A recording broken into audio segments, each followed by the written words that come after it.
Welcome everybody back to the DomCast episode 20. This is being recorded on a Monday morning. It was another busy week in the association, and we are we're not approaching the last week, we are in the last week of the season. The standings still have not been resolved. The playing teams haven't been resolved, but we do have just a bit of a clearer picture of where things are going, which teams are pretty much out of it. Every Eastern team outside of the play-in is out, but it's pretty much been like that in spirit for a long time. And every Western Conference team that is not in the play-in currently is out, except for the Lakers, who have I think last time I saw was a 0.2% chance of making the playoffs and a 6% chance of making the play-in. So ironically, that is actually where we're going to start. If you're listening to this on Spotify, appreciate the ratings. We're almost at 700, so appreciate y'all for that all year. Apple Podcast, same thing. I've read a couple of the reviews that y'all left some very nice words, all 5 of y'all that listen on that platform, so much appreciated. And of course, if you're on YouTube, like button helps, all that good stuff. Well, let's go ahead and start with the demolition of La La Land. Well, half of it anyways. The Lakers are, well, they've been done. We've established that before. Normally I save them till the end of the podcast, but they're pretty heavy in the news this week because they were trying to save the season. They went against my wishes and tried to put LeBron out there with Anthony Davis, and I don't think there was a reason to do either of those things. One of the only reasons to have LeBron James continue to play was the scoring title. Obviously, one thing I hadn't mentioned, because I really hadn't kept up with this fact, is that there was a certain number of games Bron was at risk of not reaching that would be mandatory for him to play or qualify to win the scoring title. As of right now, I don't think he's reached that. I think if he misses one more game, he officially cannot qualify. So, of course, one thing we know, stuff like that does matter. Stuff like that matters when you're judging a career, when you're looking back. In 20 years, you can look back and say at this age, with the injuries he had, he still led the league in scoring. That would be a pretty big thing, even if it seems trivial at the moment. He's in that scoring race with Embiid, with Giannis, guys that are much younger, and I was gonna say agile. That's not quite as true. Just guys that are much younger, and he is. I have a lot longer than him left. So that's one reason. And then also the chasing Kareem scoring title, which at this point he's going to get regardless as long as nothing major happens. So that was a reason to have him play. AD, on the other hand, look, oh gosh, man. During the Nuggets game happened yesterday. Season was pretty much already over once they lost to the Pelicans. However, Nuggets came to town. LeBron wasn't playing, and AD did something near the basket, and both Mark Jones and Doris Burke took it upon themselves to dub it vintage Anthony Davis. Vintage AD, they said. AD is 29 years old, but he's missed so many games. We haven't seen the dominant AD in such a long time consistently that it is now being dubbed vintage. And that's just that was a sad moment. My heart dropped into my stomach. And in his return, he looks like he shouldn't be out there. He should not be out there. It was more noticeable in the Nuggets game. There was times he was going to the bench to kick his shoe off. He was pointing to his foot to the trainers. It's not 100%. We knew it wouldn't be. Given the type of injury he had when he had it, it never seemed like he was going to come back 100%, especially not AD. And to me, he looks a little bit overweight, and that's to be expected. It's a foot injury, and that's not the first injury this season. So, looks a bit out of shape to me. And at this point, they can't lose another game where they are officially out. Not only can they not lose another game, which will most certainly happen, because every team they're playing down the stretch, I think, is better than them, besides the Thunder. And even that's questionable at the moment. It's really not, but you never know. And then the Spurs have to lose 3 of their 4 games too. Now, the Spurs do have a tough schedule, so I'm not even putting a Spurs losing streak out of the question. However, it's not likely that both of those things will happen. They need to perform on their end, and then they need the Spurs to collapse too. So even if that happens, they have to win 2 play-in games, one of which would be against the Pelicans. I don't think that's going to happen. They haven't beaten them in the last 2 times that they played, and then Ingram came back for the last one. So highly doubt that happen. And they will ride off into what will be a hopefully eventful summer, man. It'll hopefully be an eventful summer. Don't have any word if LeBron or AD are going to participate in these last few games. I will give them credit for this. I will give them, if there's one place I can give Los Angeles credit, I'll say, okay, they didn't quit this year. I'll give them that, because there was more than enough reason to have quit by now and just threw in the towel.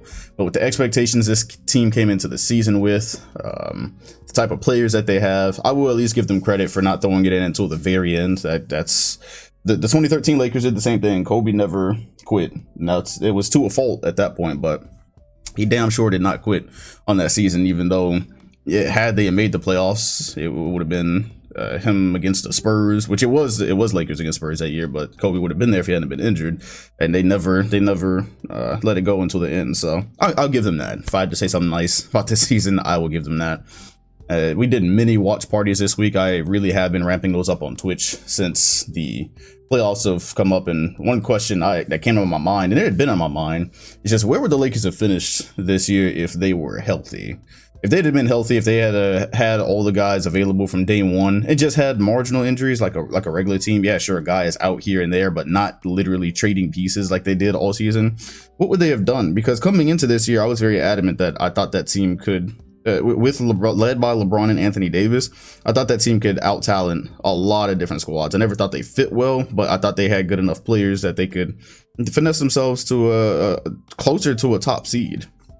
And I still maintain if they had been healthy, if those two specifically had been healthy, and they had the option to the roster to like have Kendrick Nunn come out there and stagger minutes so that, okay, maybe with Nunn shooting, you put him out there with LeBron and AD, then you let Russ man more of the second unit. If they had those type of options, Russ still had a terrible season regardless, and he was there for most of it. But I still think they would have had like a 5th seed at worst, I would say. It's hard, and it's very hard to see that through what's happened with this dire season. But I think if everyone was there, they could have at least finessed that.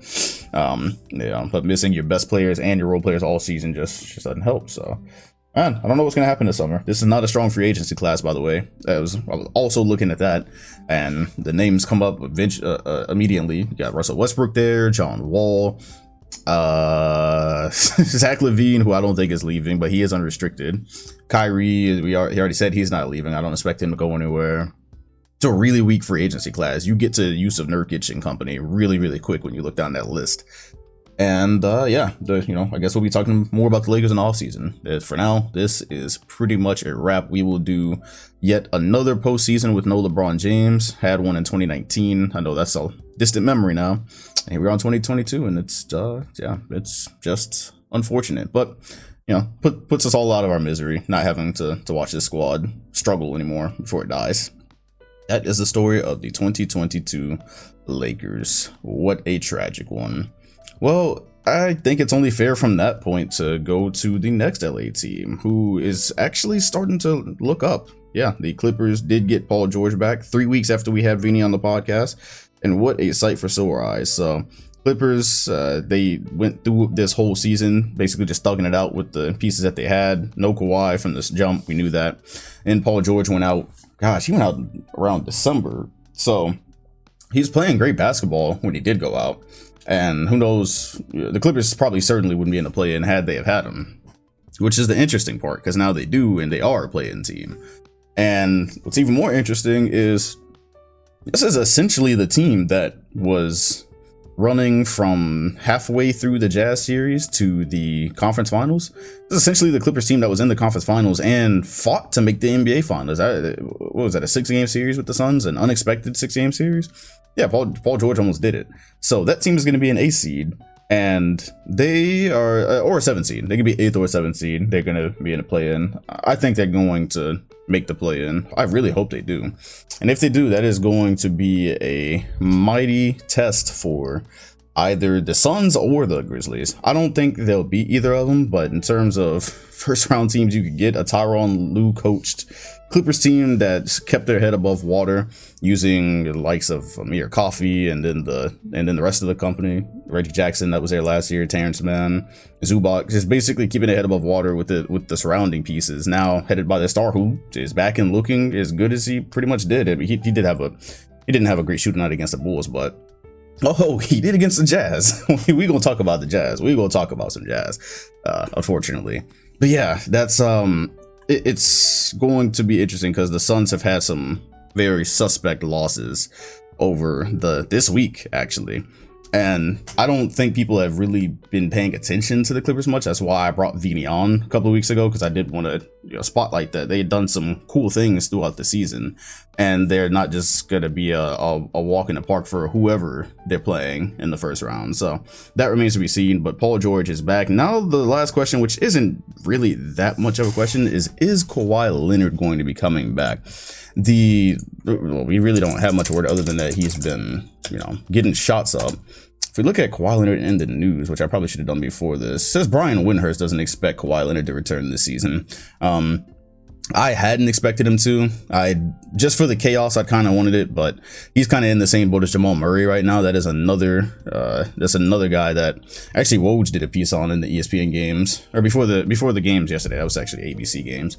Yeah, it's the same thing. They're having to make a decision soon, and playoffs start in like 2 weeks. So at this point, guys like Jamal Murray and Kawhi, if they did come back, they're not even going to be getting any regular season reps. If they don't get regular season reps, I doubt either of them will be playing. And even if they did, is it really worth it? Is it really worth it doing your ramp up in the playoffs and then possibly getting hurt for a chance at some magical run? I doubt it. Anyways, should I? Yeah, so, okay, let's just do it then, whatever. Let's just do it since it kind of relates to the Clippers. Los Angeles, Paul George returned against Utah, and I learned of that a couple of hours before it happened. We were doing the NBA Twitch stream, and, oh, okay, this is who Paul George is returning against. This should be fun. A couple of hours passed, the game ended. That was fun. That was pretty much exactly what we expected because we watched that story before. So, the Utah Jazz pull ahead by around 20 plus, something along those lines. Game ends, they have lost the game. How did they lose that game? Reggie Jackson, pick and roll. Paul George, pick and roll. Whoever has the ball, pick and roll. And what happens on those pick and rolls? Jazz perimeter players do not get over the screens. They don't really fight hard over the screens. Sometimes they just hand the Clippers the switch and just say, you know what, whatever, you got it. It's Donovan Mitchell and Rudy Gobert defending the screens. Mitchell gets screens like Rudy, you got it. Go check PG. The interesting thing about that, nice, the Monday morning truck whizzing through the podcast as normal. Thing about that is Rudy Gobert actually gets decent contests on these perimeter players. I have not figured this out yet, and tell me if you have, or leave in the comments if you've watched enough Jazz games. When Rudy gets switched on to perimeter guys, maybe it's the angle that we're seeing from the side angle that we're seeing, that where they have the camera, but perimeter guys will just shoot over him like he's not there, even though he is there. He gets a hand up. There's one specifically where Paul George is on the right wing and he crosses, he just puts the ball in his legs a couple of times, walks back to the three and shoots it like Rudy doesn't exist, but he's there though. It's like they have the mismatch expert badge and they're exploiting it as if it's 2K, because in 2K that was really bad in season 1. It was, that mismatch badge was working just off of the fact you had a mismatch. It didn't matter if you were there or not. It was just the fact that it was a mismatch. That's how they shoot over him, even though he's actually there and in theory should be bothering the shot. But it's the thing that goes on seasons. He gets wet up out there just way more than you would expect a decent contest to get hit like that. So anyways, regardless of what type of contest he gets, players don't fear shooting it, and they do. There was the Isaiah Hardenstein saga of that game where he was basically just kind of hanging around the paint a little bit. Rudy Gobert's caught in the middle, slip him a pass. Now he's got a little bit of a floater, and Ty Lue opts to keep him in because of that. And so now you got packed up by Terrence Mann in the corner last year. You get packed up by Isaiah Hardenstein floaters this year. And then at the end, Donovan Mitchell calls a timeout that they don't have. After the game, he drops the quote that this is literally the same shit. It's the same thing as last year. Literally the same. He gave us a nice little Bleacher Report meme card. So thank you for that. On the Clipper side, they did what they do. Tyronn Lue finds the same way they won Game 6 last year. Find a stick that works. Go to it. Keep going to it. Before you know it, a 20-point lead is erased. Paul George, after the game, is asked about these leads and do you think you can, keep doing this. And he's like, well, we have done this. As a matter of fact, he didn't say it sent them to the conference finals, but that's literally what sent them to the conference finals. A little bit different because in that scheme, it was literally Rudy Gobert put on Terrence Mann in the corner. He's supposed to basically, get a contest up. But because Jazz perimeter players last year as well, Jordan Clarkson, anybody basically could not stay in front of their guy. Rudy was constantly committed to the rim, and there's an open three. So that's how they lost that game. The Clippers, they're just extremely well coached, and whoever they play, it's unfortunate they can't get the Jazz in the first round because they would beat them. I'm sorry if I'm snorting and I'm like, I might be getting sick. It's possible. It's possible your boy is coming down with something. The Clippers would beat them. The Jazz have the same problems. They did not address any of them at the trade deadline. I haven't seen Hassan Whiteside in a minute, but Greg Monroe got picked up off a 10-day contract, and he fit right into the Jazz problems. Seriously, there was a possession. Paul George comes off the screen. Greg Monroe's in a bit of a drop. PG takes it right to him. Greg Monroe's a nice guy. Talked to him before. Did interviews. Very cool guy. Had a good season in the G. But he is not, his role is not to be guarding quicker guys in pick and roll. That's in 2022. It's just not, that's just not it. It's just not it. Fits right in with the Jazz's problems. So, the Clippers right back where they picked up right where they left off as far as that. So did the Jazz. And they are headed to the playoffs to be fed to the Wolves. As a matter of fact, that could just take us totally to the Jazz. So, shout out to the Clippers for doing their thing. The Jazz take that L to the Bay, where they do the same exact thing. The Warriors don't have Steph. The Jazz soil a lead as they should because they're a good regular season team. Like, they're a good team, and they should be beating teams that are either inferior to them roster wise or don't have their main guys, and so they get a big lead. And then the Warriors go on a massive run in the fourth quarter. How does that happen? Pick and rolls. Draymond pick and roll to be exact. He comes up. Sets the screen. Royce O'Neal or whoever can't get over it. Rudy Gobert is right below the level or also in a bit of a drop, and you can't do that against Jordan Poole and or Klay Thompson and or Steph Curry when he comes back. You just, it's not allowed, bro. It's not allowed. Last week's pod, I said I think the Warriors would love to play the Jazz. Specifically, what I had in mind is Steph getting screens and getting wide open shots. And if that applies to Jordan Poole, it most definitely applies to Steph. So the Warriors ran that same exact thing 4 times straight damn near and got a bucket on each one of them, and they took the lead in a couple of minutes. That's one thing. Then there was the play where Rudy Gobert had Klay Thompson sealed under the basket. Who was I talking to? It was Heat Check, right? We brought Heat Check on for a podcast once upon a time, and I asked him about players throwing the ball to Rudy Gobert because I genuinely, when I bring guys on, I genuinely want to learn and get their opinions. And the question we asked back then was, should the Jazz make a more concentrated effort to get Rudy the ball when he's got a munchkin pinned? Of course, the take that most people have is, oh, you give Rudy the ball, get prepared to see the worst post move you've ever seen. And those are all cute. But then there's also the fact that Trae Young has more assists to Clint Capella this season than Donovan Mitchell has passes to Rudy Gobert. Now, okay, Trae is a point guard. I get it. And that's part of the whole scheme in their pick and rolls. Is Trae is either going to get a shot, he's going to get a floater, or he's going to lob the roll man. That's so okay. But still, though, more assists than another guy even has passes to a certain player throughout the season. That's a little wild. Also, but again, you can just make the argument, oh, that sounds worse than it is. The Jazz, that's not their offensive game plan to throw Rudy Gobert the ball in the post. I get it. It shouldn't be their game plan. But then also consider, and I had to find this one. Donovan Mitchell averages 2 passes a game to Rudy Gobert, not assists, passes. Passes him the ball twice.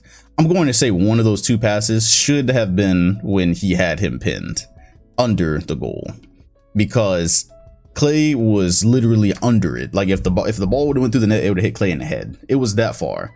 Donovan, albeit, did see him a little bit late. Jordan Poole swiped across the lane, or ran across the lane. But Donovan, there was no effort at all to get Rudy the ball. Donovan pointed Rudy to the corner.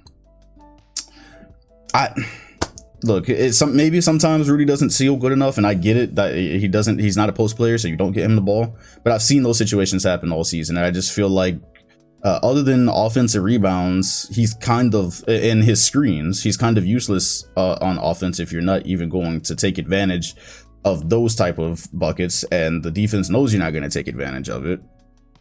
So yeah, anyways, that's part of the Jazz just losing that game and proving that they're unserious, man. Proving that they're unserious. Earlier in the season, I liked again some of the things that they were able to do on offense. And I still do. I still think there are some cool things they can do on offense, and that will bother some playoff teams. But at the end of the day, if you're a competent team that knows that has a guard and rollers that know how to run PNR, if you can be creative with PNR at all, you can beat the Jazz. Their guys are turnstiles on defense, and it ain't all the whole team. Like it's not everybody else. Donovan Mitchell is part of that. And also, in the Clippers game, he completely fell asleep on one of those plays. There's a screen. Paul George got into the paint. Donovan Mitchell was on Terrence Mann, and he had his back turned, and Terrence Mann cut right down the middle and got a dunk. He just fell asleep. Mitchell just fell asleep. They don't really have... Royce O'Neal is their best option as perimeter guy, and he's not supposed to be your best option. He's supposed to be like option 2 or option 3 on defense. He's their best option, so... the Jazz have the most predictable exit in playoff history coming up. Right now, who would they be playing? Because they've fallen quite a bit too. They've fallen on hard times. I know last week there was the chance for them to overtake the Warriors, but that's actually the Mavericks are actually gonna play that role if they haven't already. Yeah, the Mavericks are right behind Golden State, and that could happen at any point in time. Yeah, the Jazz fell to 6th. Jazz have fallen behind the Nuggets, so don't have to worry about that whole play-in MVP thing apparently anymore with Jokic. And at this point, there's only a couple of games left. The Jazz probably won't be falling to the play-in. But their options right now, if they are stuck 6th, which they could get 5th back very easily. But either way, the Jazz, rather they get 5th or 6th, they're going to play the Warriors and the Mavericks at this point. Because the Warriors and Mavs will be trading 3rd and 4th throughout the week. And if the Jazz get 6th or 5th, it doesn't matter. They're playing one of them. So your options are what we just saw: Steph, Clay, and Poole off of Draymond and PNR, or Luka. And you hope, you just pray that, hey, you know what, Luka's not that fast. At least Rudy can stay with him, and you just pray that Luka's step backs don't fall. Which, hey, you know what, the Mavericks are a really good team too. So your hope is that you can stop some of the penetration that team or that Luka. I'm trying to not make this sound crazy. I've already trapped myself using penetration. Your hope is that Luka doesn't create a billion open shots because you can actually contain him, not being so quick, and you don't have to send 2 to the ball always. But still, that's also not a good situation. And then when Rudy's not on the floor, if your options are Pascal or Greg Monroe, if they keep him, or Hassan Whiteside, it's not good, bro. It's not good for the Jazz. I think the Jazz are probably going out in the first round. The morale doesn't seem high. Rudy Gobert said earlier this season, this is why we're behind teams like the Suns and the Warriors. It's because of the defensive pride that these guys don't have. That's pretty much what he said. Donovan saying it's the same stuff. Oh yeah, I was saving this bit for the pod. The Jazz right now are where the Sixers were last year. When Simmons and Embiid lost prematurely, I dropped the barbershop talk at that point, saying it's wraps. It's wraps for this duo. They don't ever need to play another game together. And we got the extreme side of that. Not only did they not play another game, I thought it was just going to be Simmons traded in the summer. Then we know how that went. That's where the Jazz are to me right now. Donovan Mitchell is in year. Oh God, is this his 6th season? Whoa! Time.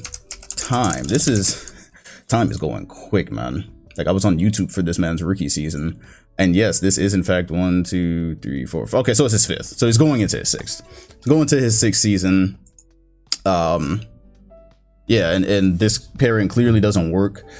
Rudy at this point should also win out. So Donovan, that's the thing. Well, I'm not going to get into that. Yeah, Rudy should win out. There's already starting to be rumors about teams that are interested in him. And here's the thing. There are teams out there that can use him, because I feel like there's starting to be a turn in the narrative where people are understanding, well, it's not all his fault. Sure, players love to bully him and talk about how they're not scared of him. And yeah, if you get him switched fully on a pick and roll on a guard, he's probably food. That there's that, but there's also the fact the things that he does them really well.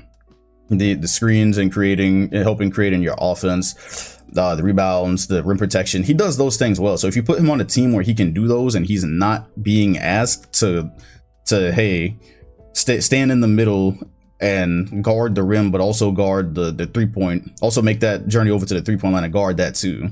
If he's on a team where he doesn't have to be forced to do that many things, he could really help somebody.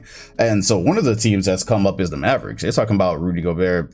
How did the Mavericks get him this summer? And I'm not sure how that would work, but if it did and the Mavericks were able to hang on to their defense, now all of a sudden you got guys that aren't getting beat all the time.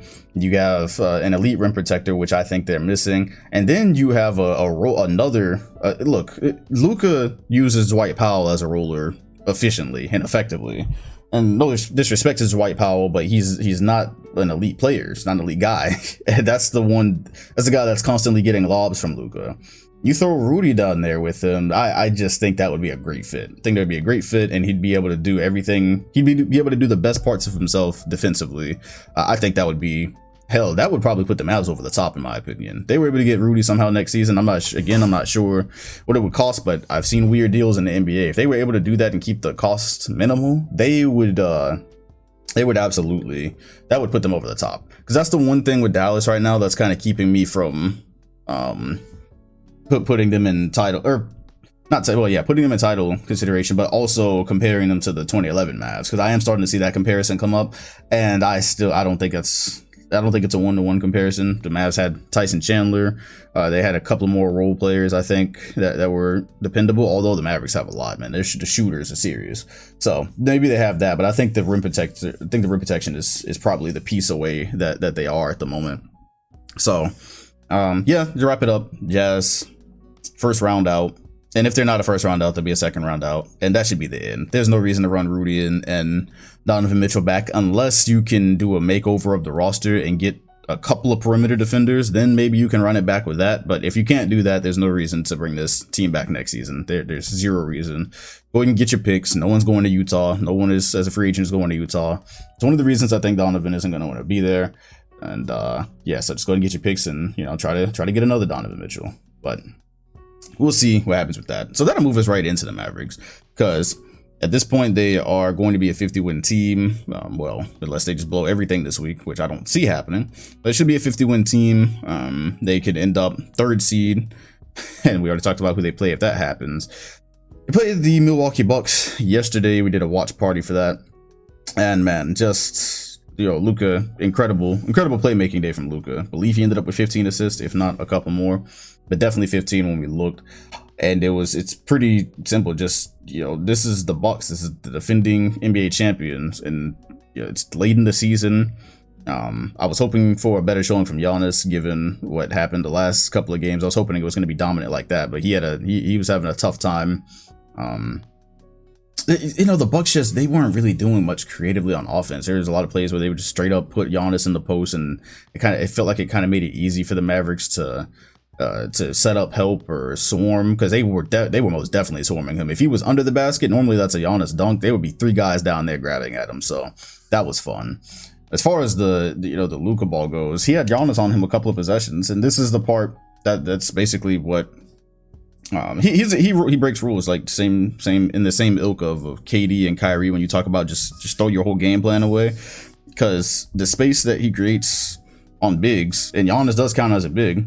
There's some possessions where there's one specific possession, I think, in the 4th quarter where Giannis was playing pretty good defense, but Luka was able to get him with a right to left and step back. And so as long as he can get into his form, it doesn't even matter, you know, if the contest gets there or not. And it did, but he still made it. And so that's why even if you have a switchable big, or you have a big that can keep up with him, that right there is it's cheating basically. So there's that. Once again, just Mavericks doing what the Mavericks do, creating open shots. You send two to the ball, and the defense better rotate very well, because the Mavs are going to find Reggie Bullock, or they're going to find Dorian Finney-Smith, and that is basically how the Mavs create their buckets. Other than that, might be a Luka floater, might be Luka getting to the rim. They did all of the above against the Bucks yesterday, and I am impressed with the squad, man. I am impressed with the squad. I just still think they're a piece away. I just still think they're a piece away from being in actual title contention, because I think throughout the course of a series, when things get hyper focused, I just don't know if Dwight Powell being your starting center is gonna hold up against some of these squads. Again, Luka does everything he needs to with him as a roller, but even in that Bucks game, there were a couple of plays where, and this is where you match it up, they're gonna play some tough defenses. The Bucks they're not as good as a defensive team as they were, but they were defending Dwight Powell pretty tough and making the catches really, really hard. And so I think there's some teams that they could run into in the playoffs where that doesn't get all the way shut down, but that's a big part of what they do in terms of opening up the game for Luka, is having that threat there. And if he's bobbling the ball, or if teams are jamming that up, that's there's only so many things the Mavs have that you can take away from them before it gets really tough and it defaults to Luka ball. That's kind of what I'm worried about in the playoffs. Anyways, they're already, either way, they've exceeded expectations. They traded Kristaps for Bertans, who was also not really hitting his shots. Like, he hit a couple against the Bucks, but they were happy. It's insane. The Bucks were, it almost seemed like they were happy to give Bertans shots. That's nuts, because that's literally his role, is pick and pop or stand still shooter. That is literally his role. But our defenses, if he hits the floor in the playoffs, our defense is literally going to be writing it as, oh, okay, the shooter shot the ball. We'll live with that. That absolutely can't happen. So I'll be interested to see how many playoff minutes he gets. And it was a good day for Luka's MVP case. It was a good day for Luka's MVP case, because now that's starting to ramp up, because the Mavericks have exceeded expectations. With or without Kristaps, they are top 4 team. And last year, 2021, when I made my first MVP video, I chose Luka. That was for the 2021 season. I chose him because I thought that he would be putting up these type of stats, and I thought that he'd be a top 4 seed. And with the roster that he had, I said, if Luka is a top 4 seed, he'll have a great chance at getting the MVP. Luka's going to be he might be a top 3 seed this year. Might be a top 3 seed, and his record will rival that, or be better than that of the Sixers. It'll be better than that of the Bucks. It will be better than that of Jokic, who he is right above. Now, I saw a question on Twitter, especially after yesterday, because he beat Giannis, pretty much outplayed Giannis. Question that was asked was, hey, what is the legitimate argument against Luka being able to win MVP? Why is he not able to win it if he has the record and he's beaten a lot of these guys head to head? And with the team he has, he's got y'all asking if they can actually contend, which don't have me asking that. I don't think they're actually contenders, but either way, I get it. That's the sentiment out there. And this is where I said a couple of weeks where people where mainstream media is like pushing Booker, all of a sudden giving people false hope he can win, and that type of thing. People who maybe hadn't actually watched the whole season jump in now and they see Booker going off and they see where the Suns are and they go, oh wow, he's not even in the MVP race. But you didn't realize, if you watch the whole season, like, yeah, these guys that have had better seasons than him, pretty much the whole year. Nobody was talking about this until the very last second. He's not actually gonna win it. That's just not gonna happen. Anyways, I think it's similar for Luka, and it's easy to forget that the beginning of the season started off very slow for him. Meanwhile, guys like Jokic, guys like Giannis, and hell, even guys like him, the big 3, Embiid, it's been all season for those guys. There wasn't a stretch that they really missed. Of course, Embiid missed some of the COVID, but Luka to start the season wasn't really shooting the ball well. The Mavericks weren't that great, and there's a large stretch of time he almost missed. He missed most of December. I can't remember what it was, if it was an ankle or whatever it was, but he ended up missing most of December. And so I just try to keep an even keel. Even keel, that isn't fair.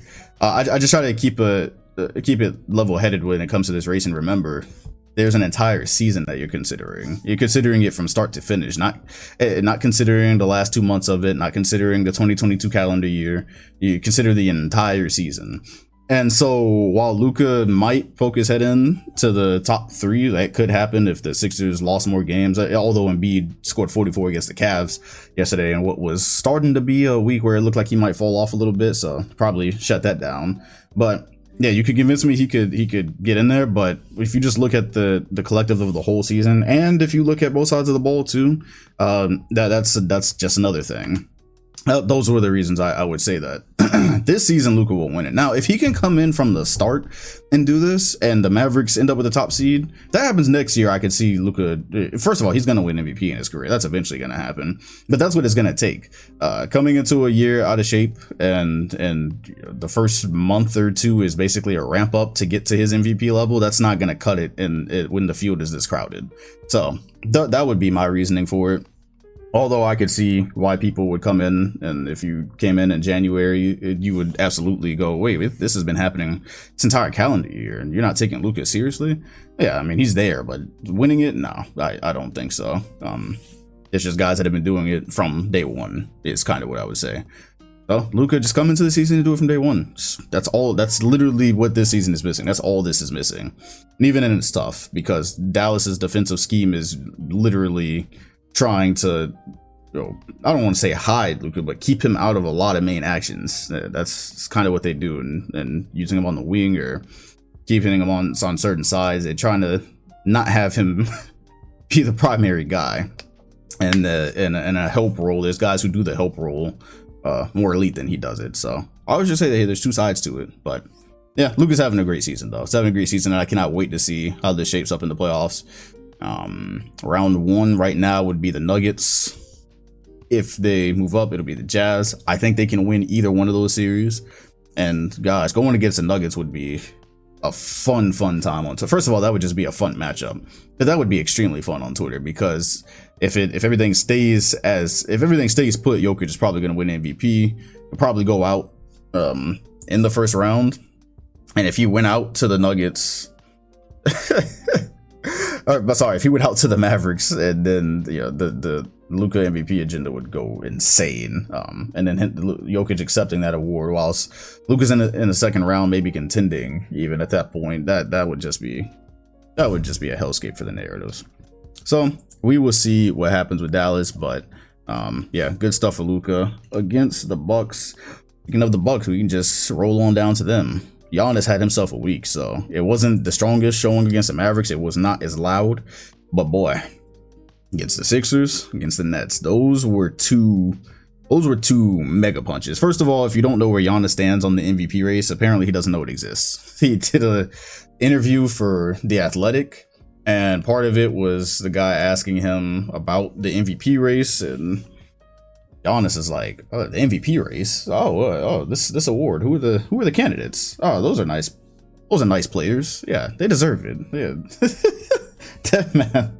Anyways,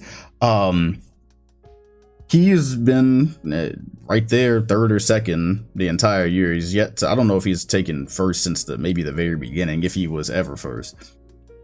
And these were the type of punches he really needed. First one was against the Sixers. It was a great game. The Bucks played from behind for most of it, and Giannis ended up pouring in 40 plus, or I can't remember if it was 40 or 44. Either way, not only did he end up doing that, the very last play of the game features him blocking Joel Embiid for the game-tying bucket, and it was not a goaltend. I don't even know how the refs called that one a goaltend. That was type ridiculous. But anyways, they called that a goaltend. It was rescinded. As you could clearly see, he blocked it beforehand. That effectively ended the game, and the Bucks beat the Sixers. Giannis, dominant performance against MVP candidates. Well, that's the only MVP candidate he actually played. And the actual weekdays. Next game was against the Nets. Same thing, very tough game. Of course, there's KD, who would have been a candidate if he was healthy throughout the season. He has not been. That game goes down to the wire. Giannis pretty much getting what he wants. Even though they have Drummond, size is still, and a matchup like that, size is still an issue. Ends up happening there, though, is it goes down to they need a tie. They needed 3 to tie. And Giannis crosses over. He rights to left Drummond. it pulls up for 3, in which Bag Twitter collectively died. He tied the game there. Not only did he tie the game there, he has a help defensive role against Kevin Durant to stop the game, what would have been the game-winning bucket. So basically with that was interesting to me, because I remember in the playoffs last year, there was all the talk of, oh, why isn't Giannis guarding KD, or why isn't Giannis guarding the best player? And essentially what I saw there, they used Wes Matthews on KD, and we were doing a watch party for it. I was going, oof, I don't know, bro. I get it. Giannis, first of all, is a better help defender than he is an actual on-ball defender. His role is more valuable if he's near the rim or protecting the rim. So, fully get that. But then I was also going, damn, they really about. And Wes Matthews has been solid as a defender, given his age and the injuries that he had in his career and the year right now. He's been pretty solid there. But I was like, oh my, they're gonna let KD ISO Wes Matthews. Are they gonna let him possibly get a shot up just over Wes Matthews? What if he decides to pull up for 3 right now? This is, I don't know. Anyways, KD just tried to get to his spot in the mid-range. Giannis came over and helped perfectly, and that was pretty much that. That was exactly how they drew up the defensive play. That's what they wanted. They knew where KD wanted to get to. Giannis was in perfect position to keep it from being a clean look, and so and then the Bucks win in OT. So 2 extremely strong showings back to back. Extremely. I'm gonna say if Jokic had a loss to the Pacers, because they had a 30-point lead against the Pacers on the same night, I believe, and they blew it, but then they almost lost that game, and they didn't, though, so it's a moot point. Damn, if they would have lost that while Giannis did that, though, it would have gotten tough. It was getting real close for a second. I was hoping, just for the agenda to thrive, that he had a similar showing against the Mavericks, another... yeah, I don't want to call Luka a fringe MVP candidate, but he is outside of the top 3. But an MVP guy nonetheless, let's put it that, MVP caliber player. I thought that would have really helped, because at this point, I embrace the chaos, and Giannis winning an MVP this year and possibly a scoring title, whilst also winning, I don't think he's going to win Defensive Player of the Year, but the fact that he's even in the running for that, if he could get as many of those as possible, I would be here for it. And then also go to the finals and MVP and finals MVP. I just feel like that would be something. Just to win everything, to sweep the board would be one of the most insane things ever. So at that point, I was going, all right, well, he's got a chance. He's been hanging around here all season, and I don't personally think he's gotten the most attention for a lot of what he's done. So if I was wanting to see if he could sneak Jokic here in this last week, but the votes are just so heavily favoring Jokic at the moment. I'm not holding my breath.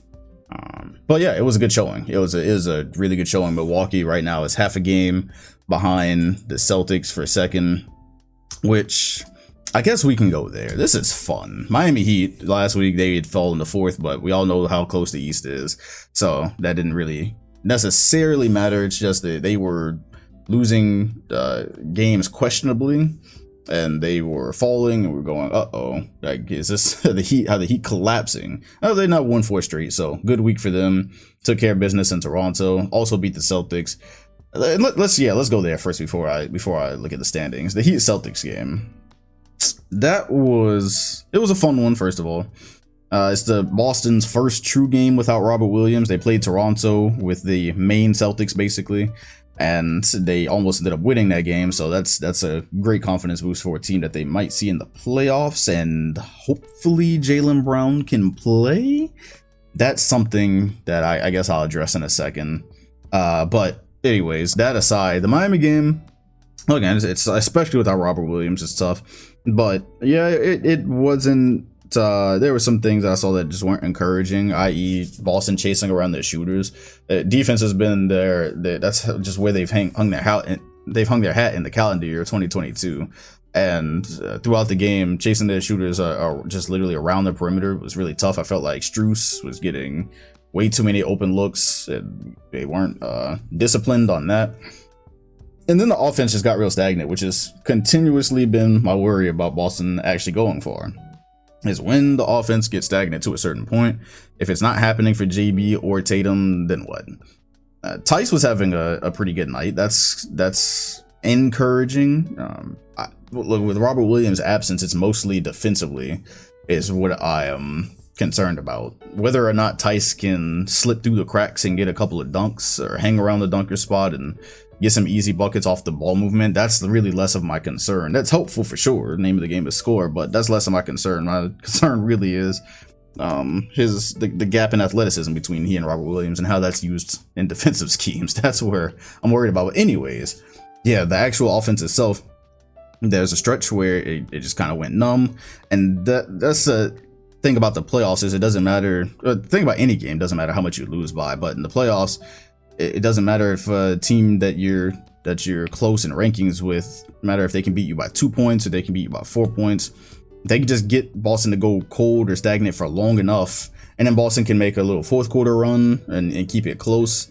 They've went cold already. It's an uphill battle, and they just eke a couple of games out by 2 or 3 points, and that's all it takes. That's the difference between going to the conference finals and just being the second round out that I've kind of held them as. So Miami ends up with that win.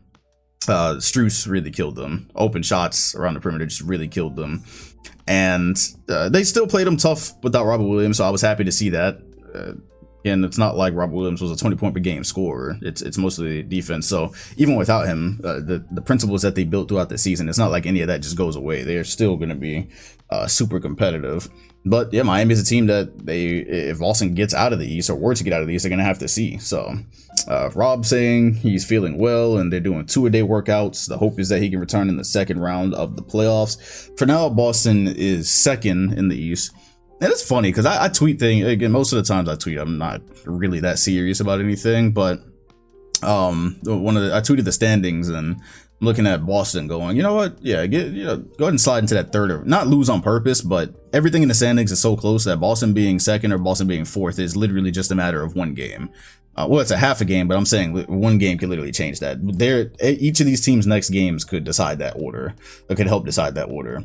And so anytime you point that out, people are like, oh, coward mentality, which is funny because I don't play for the Celtics, so that's one thing. Like, I don't play for that team, so it's not me hiding from certain squads. But on the other hand, yeah, would I rather have third or fourth to play Chicago or Toronto whilst the Heat or Bucks have to potentially deal with the Nets? Yes. Yeah. I don't. Yeah, I don't even know what's controversial about that at fucking all. Toronto, that was a matchup that they damn near won playing nobody the other day. And Toronto they're an annoying team, and I'm not saying they're an easy sweep or anything, but I'd rather deal with a team that I think can struggle in the half court than a team that can be elite at it. I would much rather play them than Brooklyn first. Same thing with Chicago. Chicago has been very up and down to end this season. It does not appear that they're going to get Lonzo back, and so they look like the team more or less that we thought they were going to be coming into the season. Yeah, I would, and if I'm choosing between those, I probably would rather have the Raptors, just because Chicago, Zach LaVine and DeMar DeRozan can be rule breakers on offense, so and they can figure out a half court offense. So I'd rather play the team that's gonna maybe struggle with that more. But either way, yeah, I would rather play one of them. Now, the thing about that is, at this point, the Nets are not guaranteed anything. They've had a couple of rough patches since Drummond chucked the deuces in Miami. So the Drummond curse might be a thing after this. The Lakers, nothing good has happened to them since he mimicked LeBron. Nothing good has really happened to Brooklyn since he chucked deuces on the fast break. So they did that, and they lost to the Hornets, which was really important because that directly affects the standings. And they've lost to the Hawks too, and KD dropped 55. That means the Hawks lead both the Hornets and the Nets by 1 game. The Hawks are in 8th. If you're in the 9th to 10th spot, you have to play in twice. You cannot lose a single game. So if you're in 7th or 8th spot, you can lose a game and still play into the 8th spot. If you're in the 9th or 10th spot, you have to win that first game and then you have to play into the 8th seed. So at this point, whoever is actually first, whoever's first is if the standings stay like this, whoever's first is going to get Brooklyn. If they won, that's the thing. So losing to the Hawks when KD went off, it's the thing about playing Trae Young in a 1-game situation. You don't necessarily want that. Playing the Hornets in a 1-game situation, I'm not sure if it's much more favorable. The Hornets have played them well this year, albeit it's been different Brooklyn rosters. The one they beat earlier had Harden on it, and they just beat them recently. Either way, just one game scenarios are not good regardless. Not good for business regardless. Another thing that isn't great is that Kyrie Irving hasn't. I'm thinking of the meme I saw, but he hasn't been shooting particularly well since he became a full-time player. It's weird because I had that conversation last week about the lack of rust that Kyrie showed not really being a full-time player. He hadn't really showed any rust playing in these games throughout the year. And now it feels like it's starting to show. Of course, Ramadan just started too. He does participate in that. That is one thing to consider. But the Nets need, the thing is for them to make some magical run and for them to even be the tough first round series that we all imagined they would be. Kyrie and KD have to both be in like tip top shape. There can't be nights where Irving is shooting like 39% and missing shots that he normally makes close to the rim, which has been happening as of late. Because it gets real, especially that was a thing I forgot to mention about the Bucks game. Milwaukee, Kyrie wasn't even shooting bad most of the night, but he damn near disappeared at the end of that game. That was a big point of that game. I forgot to, because I was mostly looking from the Bucks perspective. That game is rolling, and Kyrie just stops getting the ball damn near. He just stops getting the ball, which when you have KD, I get it. There's one thing there, but also the whole point of Kyrie being out there with him is to absolve KD of those type of situations, and he just wasn't even getting the ball at all. And I was at a point I was going, hey, where's Kyrie? And so that was a start to it, and so it just hasn't been great, but I'm not too worried about it yet. We already established Ben Simmons is more than likely not playing. They already said, I think Woj already reported he is out officially for any play-in for the season and the play-in. So I guess they're trying to keep hope alive in the fan base that this guy that they traded for will show up in the playoffs, but I don't really see that happening. Yeah, so there is a as much talk as we've been doing about Brooklyn being this mighty challenge. There is a world where they don't make it, though. There's a world where they don't make it. They just lost to the Hawks. They lost to the Hawks and Hornets recently. And so those are two teams that can beat them, especially if Kyrie has an off night, which he's having as of late, this close to the play-in. Like that, there is a world where that happens, and then the 7th and 8th seed turns into hell, maybe Charlotte and Atlanta, which is much less interesting. Now, and then the Hawks as an 8th seed, because of their defense, I don't think that's that scary, to be honest, even though Trae Young would be annoying to play. The Cavaliers might get played out too. We've talked about that before. Evan Mobley went out with an ankle sprain, lost to the Sixers last night. Moses Brown is getting minutes. There was a play in that Sixers game where Moses was trying to guard in Embiid pick and roll, I believe, and it looked really, really bad. The feet were really slow. Embiid threw up one of those weak ass pump fakes and blew right by him and dunked on him. Hopefully, we don't have any updates on Jared Allen at the moment, but yeah, the Cavaliers are pretty much, with a week left, more than likely going to be 7th. They're in the play-in probably regardless. There's no way in hell they're about to take that from Toronto. So yeah, through this whole amazing season, they're gonna have to play their way in. And right now it would be against the Hawks. Ooh. Alrighty then. Well, that is mighty unfortunate. That's pretty much all I wanted to do with the play-in. The Suns. Oh my bad. Should I go? I'll save that one. I'll save the Ben Simmons thing. The Suns lost a couple of suspicious games this week. So they crossed the 60-win mark, by the way, which is interesting. One thing I asked, and I think Warriors fans took it as a slight, but they beat the Warriors, and I asked how many games would the Suns have won this year without injuries, and people are like, now do the Warriors. I'm like, fam, this had nothing to do with y'all. Why are you so fucking sensitive? Like, I'm literally just asking if Devin Booker and Aiden and Paul don't miss time and they have 62 wins now, like, how many wins do they end up with? Like, I get a lot of other teams had injuries too, but this one did as well, and they've been fine. So that's just a food for thought. They could have really, this team legitimately might have gotten 70 games this year. Either way, losing to the Grizzlies bench, that one was a little bit worrisome this close. And then losing to the Yeah, because I said they lost to the Warriors the other day. I got that wrong. They definitely beat the Warriors. So that was a close game, is what it was. They lost to OKC last night as well. I believe Devin Booker didn't play. But so the Grizzlies bench. First of all, I know they do the thing in the tunnel all the time. The little workout, not the workout routine, the little celebration at the beginning to get hyped for the game. Everything in life is optics. And going out and getting smacked by the Grizzlies second unit is kind of tough. Also, the Grizzlies are an anomaly. I've never seen anything like this. So they barely beat. So they were challenged by the Warriors. So that's the thing. I think on stream I was saying they lost to the Warriors because when they lost to the Grizzlies, in my head the win against the Warriors automatically turned into an L. The reason that turned into an L in my head is also that was where the workout came. The Suns media team didn't film it. The NBA media team did, and they always work out in the tunnel. But there was a lot of hype there. It just felt like to have beaten the Warriors by 4 with no Steph. And it's not just that game. It's the fact that the Warriors have played them well pretty much the whole year without having certain guys. In all of their matchups, we hadn't even seen it healthy once, have we? I think Christmas Day was the closest we got. And other than that, it really hasn't been great. But so there was that. And that's worrisome because they might have to see Golden State. They might have to see a healthy Golden State. And if they're consistently playing them well, it's like, okay, when this happens healthy, who knows? Same thing with the Grizzlies, though. You go to the Grizzlies and, okay, it wasn't just Ja they were missing. It was the rest of those guys. The Grizzlies they literally just keep finding ways. They just keep finding ways. I'm willing to believe that the Suns losing that game is just one of those any team can beat any team on any given night, but also the fact that the Grizzlies are deep enough to consistently do things like this almost makes me want to put them in legitimate contending category. They've now won 7 games straight. Ja Morant still out.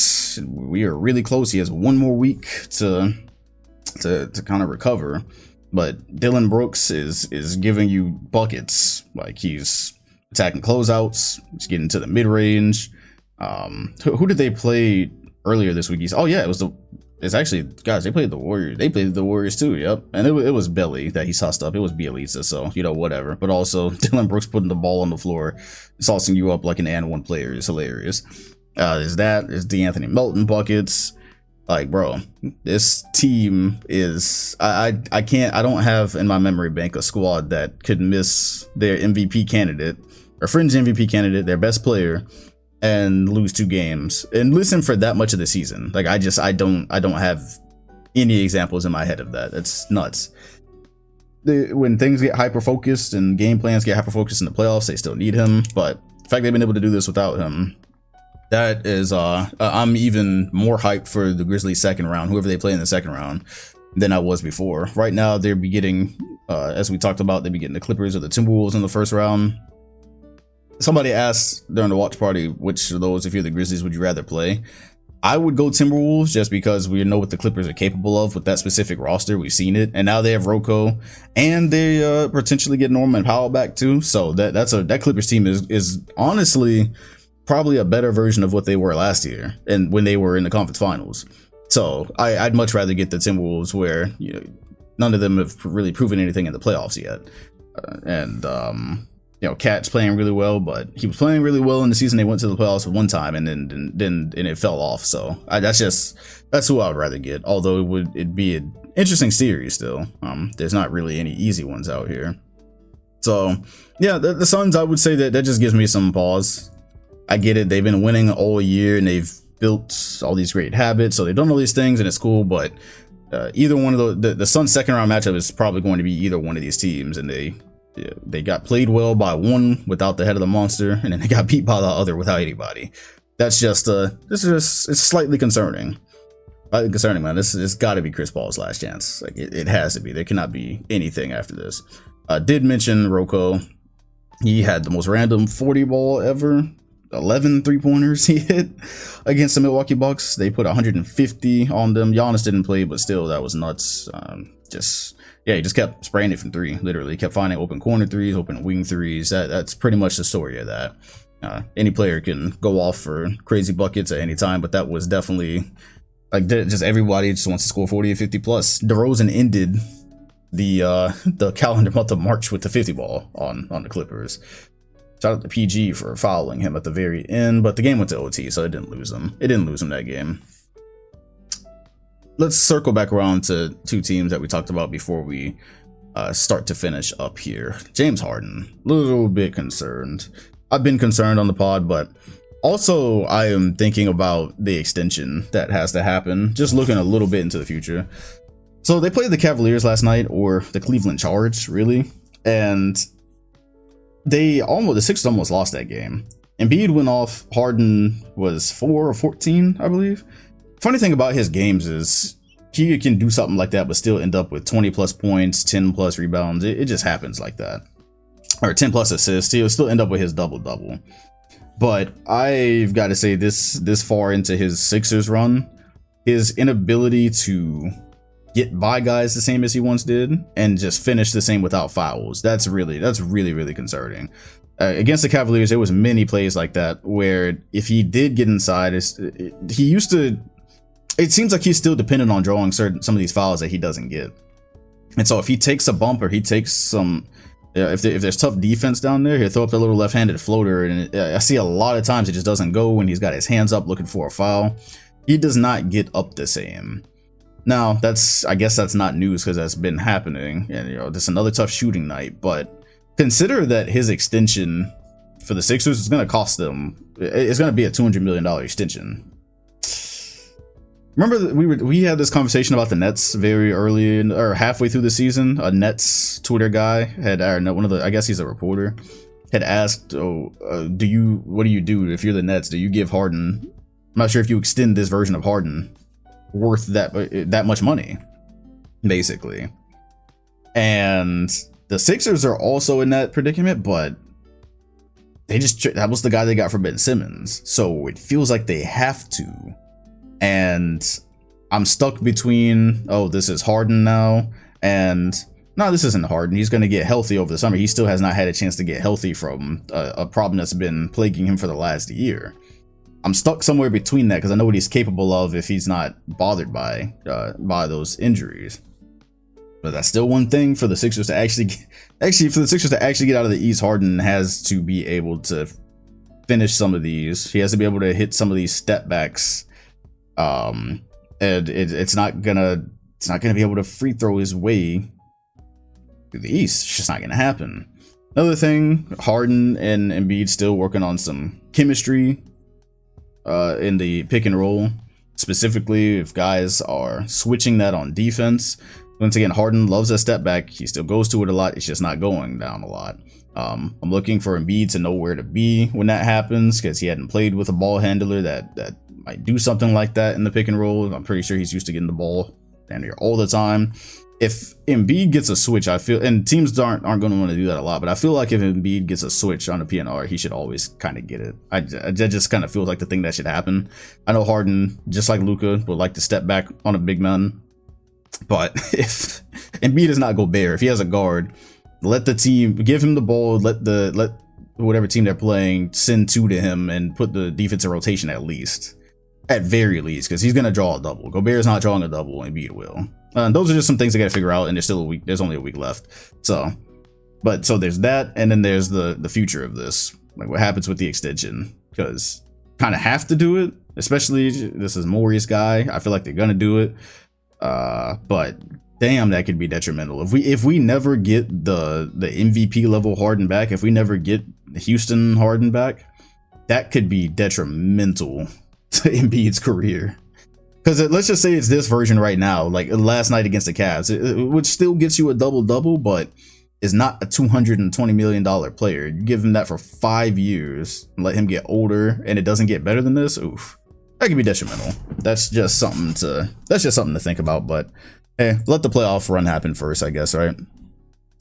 I feel like, being a basketball podcast, we should mention the tournament, the NCAA March Madness.